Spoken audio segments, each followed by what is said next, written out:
अब इस क्वेश्चन में हम डिस्कस करते हैं। ए भी बहुत अच्छा क्वेश्चन है और हमने देखा है कि इस पे क्वेश्चन रिपीट करता है। तो इस ये क्वेश्चन जो होता है, इससे पहले हम एक समझ लेते हैं principle of superposition. Principle of superposition, देखिए ये हमने थ्योरी में इसलिए नहीं बताया आपको। प्रिंसिपल ऑफ सुपरपोजिशन क्या होता है, किसी मान लीजिए एक बार है, इस पे लगने वाले फोर्स क्या हो। मान लीजिए लेफ्ट और राइट के दोनों एनालिसिस की जाए तो left force is equal to right force, आपके जब इक्वल है तो वो सुपरपोजिशन थ्योरम होती है। तो देखिए इस तरह के क्वेश्चन करते वक्त पहले ये ध्यान देंगे, पहले एक सेक्शन कितने हैं, एक एक स्टेप समझ के चलते हैं। ये स्टेप में देखिए आपसे क्या कह रहा है, a bar having cross sectional area 1000 is subjected to axial load as shown in the figure, find the total elongation. अब यहाँ पे आप टोटल इलोंगेशन नहीं बांध कर सकते, क्यों? क्योंकि ये पूरा बार सेम है, इसमें एरिया भी सेम है। आप कुछ नहीं, आप इसको इसको इसको अलग मोड से करते हैं। तो इसको देखिए, वहां एरिया अलग है तो आपने वो वाला एनालिसिस कर दिया इसके प्रीवियस वाले क्वेश्चन में, यहाँ एनालिसिस आपको अलग करनी पड़ेगी। तो पहला स्टेप ये होता है, पहली चीज ये ध्यान रखते हैं हम यहाँ पे कि पहले सेक्शन देख ले कितने हैं। तो पता चला एक सेक्शन, दो सेक्शन, तीन सेक्शन। तो हम तीनों को अलग अलग फिगर काट लेते हैं। पहले एक फिगर ये काट ली, ए बी काट ली, बी सी काट ली और बी डी काट ली। तो ए बी बना ली, बी सी बना ली और आपकी बी सी बना ली। इसके बाद आपने बी डी बना ली, सॉरी सी डी बना ली। अब जरा ध्यान दीजिएगा, अब मैं आपको एक चीज और ध्यान है, पहले तो अलग अलग फिगर से पहले आपको एक चीज देखना है कि जो जो गिवन है वो आपने लिख लिया। ए गिवन है आपने लिख लिया, ई गिवन आपने लिखा, चेंज इन इलोंगेशन आपको दिया हुआ है कि कितना, find the total elongation of the bar आपको फाइंड करना है।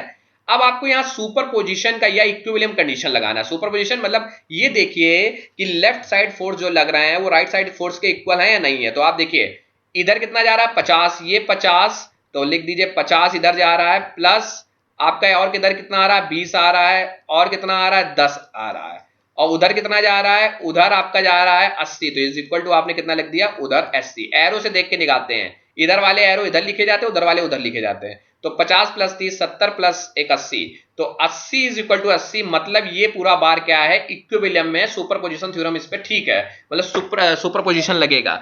अब देखिए, अब इसमें क्या करते हैं, आप पहले पहले सेक्शन को बांटते हैं। तो पहला वाला सेक्शन देख काटिए, तो उसकी लंबाई तो उतनी रहेगी, कितनी रहेगी 600 रहेगी। और उसकी लंबाई जब 600 रहेगी तो हम क्या करेंगे कि इस पे लंबाई हमने 600 रखी। अब लोड कितना लगेगा, लोड देखिए 50 का लग रहा है, तो हम 50 जो इधर साइड लगता है उसको ही मान के चलते कि हम 50 का इधर लग रहा है तो इसके इधर वाले भी सेक्शन पे कितना लग रहा होगा, 50 ही लग रहा होगा। तो हमने इधर जो लग रहा है उतना ही अपोजिट फोर्स उधर लगा दिया। पहले तो ये डायग्राम बनाना सीख लीजिए।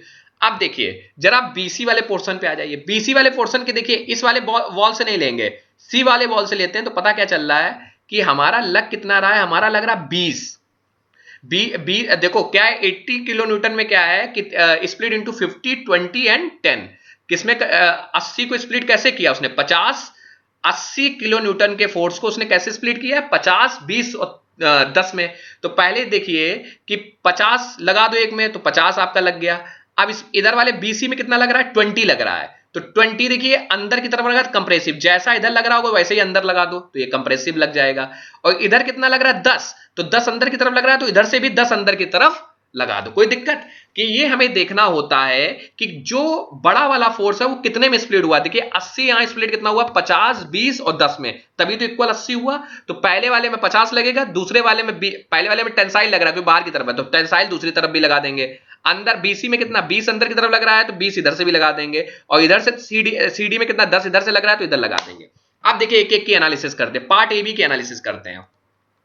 पार्ट ए बी की सॉरी पार्ट ए बी की जब हम एनालिसिस बेटा करते हैं तो हमें क्या पता चलता है कि यहाँ पे हमारा चेंज इन लेंथ कितनी होगी यहाँ ए बी पे। तो आपको बार बार हमें फॉर्मूला बताना पड़ रहा है। चेंज इन लेंथ इस वाले L1 की क्या होगी, इस वाले सेक्शन की L1 की क्या हो जाएगी, आपको मालूम है। उसके टर्म में बताइए, स्ट्रेस के टर्म में। स्ट्रेस पहले वाले की स्ट्रेस, पहले वाले की देखिए modulus of young modulus same है तो इसलिए E1 नहीं लिखेंगे, इनटू L1।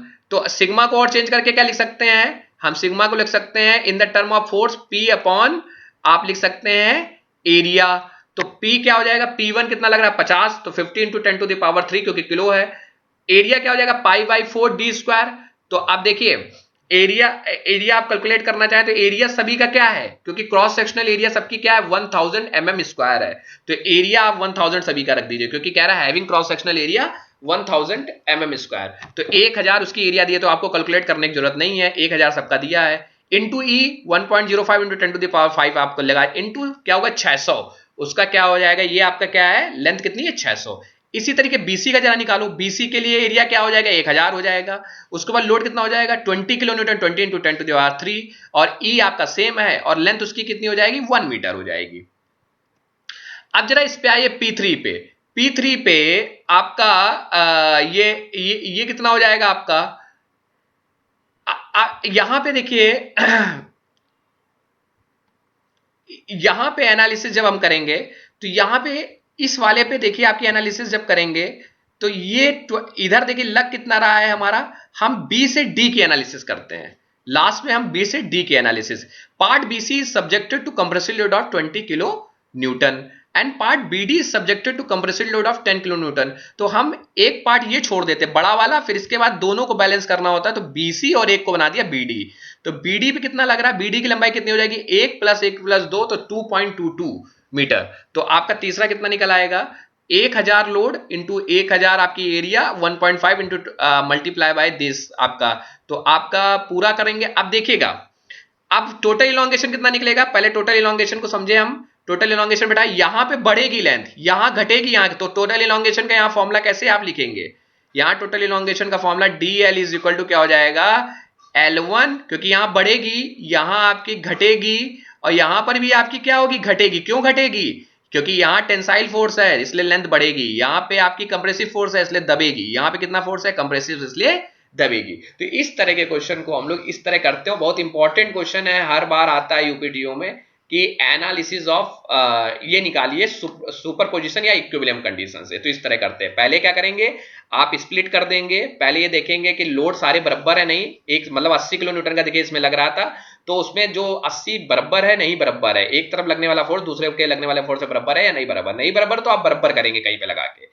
दूसरी चीज आप पार्ट को स्प्लिट कर लेंगे, पहला पार्ट छोटा वाला पार्ट, फिर इसके बाद बड़े से बड़े टुकड़े में, पहले मैंने ए बी कर लिया, फिर बी सी, फिर बी से बी डी कर लिया और तोड़ दिया, और फिर सारे फॉर्मूले जो बेसिक्स है वो लगा के हमने इलॉन्गेशन दे दी। चलिए एक सेकंड क्वेश्चन इसी का जैसे एक और करते हैं, आपके बुक का है कि यहां पर भी आपको मान लो इलॉन्गेशन निकालना है और यही सुपरपोजिशन। तो देखिए क्या हो जाएगा P1, पहले आप कैसे करेंगे, तो पहले आपको पहला कंडीशन बताया सुभाष सर ने कि आप पहले देखिए कि इक्विलिब्रियम में है नहीं इक्विलिब्रियम, तो आप क्या करेंगे P1 इधर इधर कौन आ रहा है P1 आ रहा है, ये P3 आ रहा है और जा क्या आ रहा है P2 P4, तो आप क्या करेंगे P1 plus P3 is equal to क्या हो जाएगा आपका P4 प्लस आपका हो जाएगा आपका क्या होता है ये P2।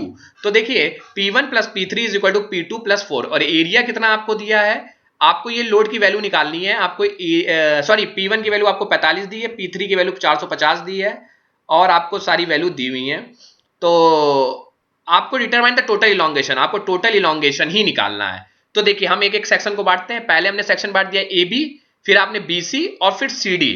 जरा आपकी दिमाग लगाइएगा, पहले हमने ए बी बांटा, फिर बी सी और फिर सी डी, रीजन देखिए क्यों। तो देखिए पहले हमने ये देख लिया कि P1 हमारा 45 था और 400 ये 450 प्लस मतलब P1 की वैल्यू हमारी कितनी थी आपकी, और P1 की वैल्यू हमारी 45 थी, P3 की वैल्यू 450 थी और P4 की वैल्यू हमारी कितनी थी 130 थी। तो P2 की वैल्यू हमने निकाल ली उससे फॉर्मूले रख के 365 न्यूटन है। अब देखिए तो सबसे